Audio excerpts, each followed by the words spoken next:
Hey guys, what's going on? It's Ben here. I'm back again today doing another video. The subject of today's video is going to be on the Utah Jazz and a little bit about the Memphis Grizzlies, but I'm going to mainly focus on the Jazz because I feel like, of course, the thing I'm referring to is the Mike Conley trade, but what I was going to say is I think that the Utah Jazz side of this is much more interesting than the Memphis Grizzlies side of it. So let's get into it. If you are unfamiliar, basically about a week ago, the Jazz sent Kyle Korver, Jay Crowder, a first-round pick to the Grizzlies in exchange for Mike Conley. And so initially you might say like, well, who was the winner here? It might be pretty clearly one side or the other, and it really depends on what you think of Mike Conley as a player, what you think of the Jazz as a contender, and then what you think of some of the things that the Grizzlies got back. So I think the Grizzlies haul was pretty fair. You got Kyle Korver, who the most obvious part of all of this is he is going to be cut pretty quick here, and probably is going to sign with like the Lakers or some other contending team like that to just try and title hop. So it's basically a trade for Jay Crowder and a draft pick for Mike Conley, but let's look at the rest of it. Jay Crowder, 27, around 27 years old, pretty good role player to maybe a starter depending on how good your team is. He can play the 3 or the 4. I'd be more comfortable with him playing small forward rather than power forward, just because he's only 6'6", and I just feel like that's still pretty undersized for a power forward. He can shoot it all right. His numbers weren't as great last year and the year before. His numbers weren't as great last year and the year with the Cavs as they were when he was with the Celtics, but he was still a pretty decent player. I think he's good for, optimistically, he's good for 10 to 12 points a game, shooting 45% from the field and 36 to 38% from three. I think that's what should be expected of Jay Crowder on a routine basis. So a pretty decent, like a fringe starter or a bench player. And then as for the draft pick, it's what you want to get in a trade.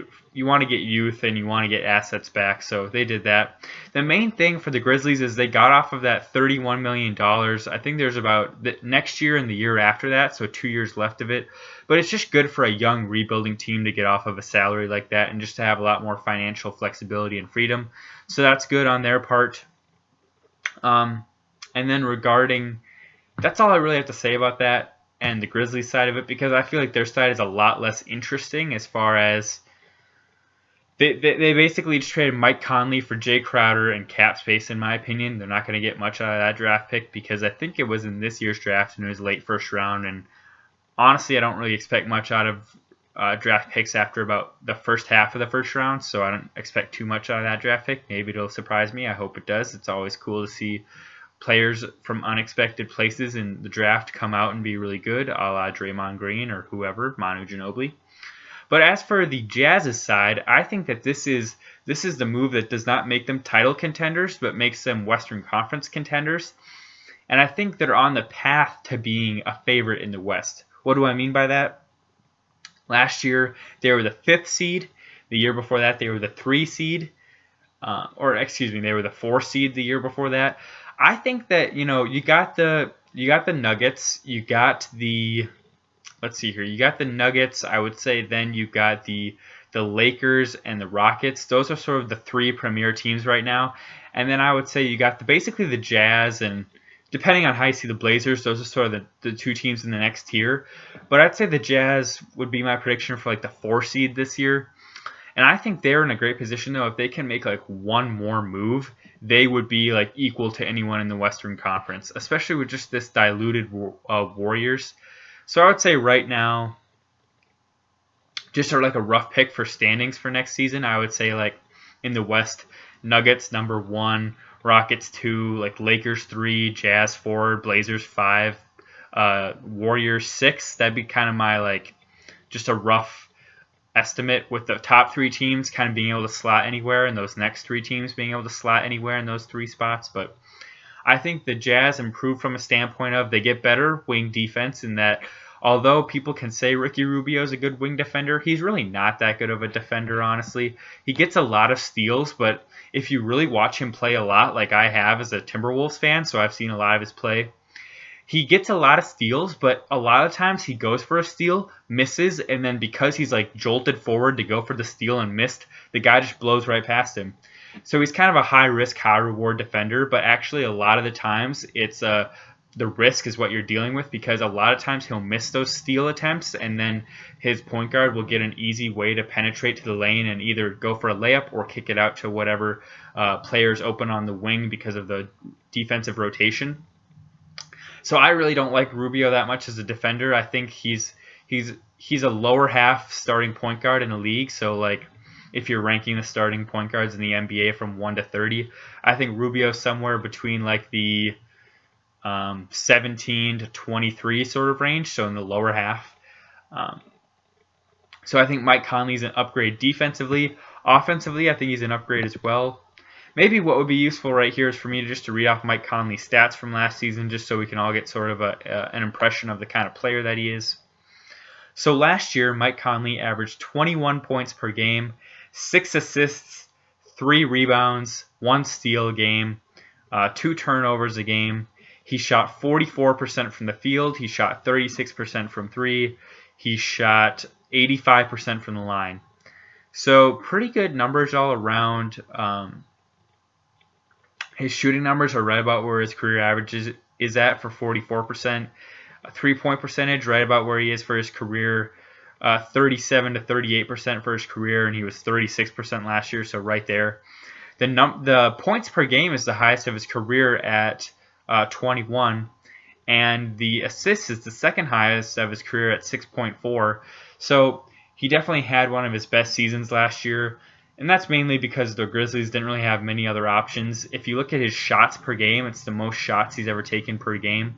So that explains why it was his highest points per game ever. But overall, he just kind of showed what he can be on a good team, I think, by getting more of a chance to display himself this last season, where he was like the guy on the Grizzlies. And so I'm happy that he gets to be on a contender. This is the exact kind of team that Mike Conley works with too. He was all about the grit and grind in Memphis, and the Jazz are sort of like the grit and grind Grizzlies 2.0 in Utah, in that they honestly, you got the Derek Favors is like a really poor man's Zach Randolph, who's like a big guy who likes to post up and isn't athletic whatsoever. He'll probably be gone in the offseason, but just bear with me for the comparison. Rudy Gobert is a pretty good facsimile for Marc Gasol in that he's a defensive player of the year. And, you know, for most of the time Marc Gasol was in Memphis, he didn't really have much range. So I think from that perspective, he's kind of similar in that he's just kind of mainly known for being a defender, but who could also get you like 15 points per night. So the Rudy Gobert, Marc Gasol comparisons. And then you add in Mike Conley as a point guard, and then you have sort of Donovan Mitchell, who's sort of like a combination of O.J. Mayo and Rudy Gay for the time that they were in Memphis. So it's a similar type of team, and I think Mike Conley will work pretty well in it. And so for that reasons, I like this trade for him. I think he works seamlessly as another on-ball creator for Utah, which they really need, because if you ever sub out Donovan Mitchell, that team basically has nobody else who can create the shots for themselves. It was all kind of like catch and shoot guys. Like, yes, Rubio can create a shot for himself, but because he can't space the floor, people don't respect him from outside, so his defenders can just back up on him and collapse to the paint if he ever tries to drive, so that limits him offensively. And so now you got Conley, who's a little bit more respectable from the outside, and who you have to at least factor in a little bit more off the dribble. Whereas Rubio, you could just collapse. Mike Conley is much more of like a slithery mid-range game too, where if you really watch Mike Conley, he has a little bit of like I'm going to say this and you might think I'm wrong at the beginning, but just hear me out while I explain it. Mike Conley's got a little bit of James Harden's offensive gameplay in him. Not so much that he draws a ton of fouls, but in the sense that he slithers around the floor, and he'll get to the mid-range, and then he'll do like a sort of like a fadeaway, back to the basket fadeaway shot jumper, where he'll kind of like go to the mid-range or on the free throw line, put his back to the basket, and then do a fadeaway jumper. That's something that he does a lot. He kind of has this floating game where he'll float into the rim and do these nice layups, and He just creates off the ball pretty well for himself when he's given free reign like he was last year in Memphis, and which I think he will be continue to be given in Utah. So I think he'll work really well along with Donovan Mitchell in the backcourt. And again, as I say, he'll add a better defensive presence than Rubio could give. I think he'll be a good mentor for Donovan Mitchell too. He's kind of at that stage where he's old enough where he's still in his prime, but also where he has a lot of wisdom to his game too, and I think that would be beneficial for Donovan Mitchell.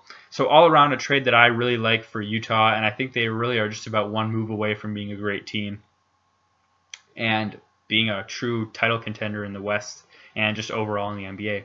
So those are my thoughts on the trade, guys. Let me know what you think of the trade yourself, if you have any outstanding thoughts about it, or what you think of the Jazz or Grizzlies after this trade, whether you think they botched it or whether you think they did a great job. Feel free to let me know. I'd love to hear from you, and I hope you guys have a great day. Bye.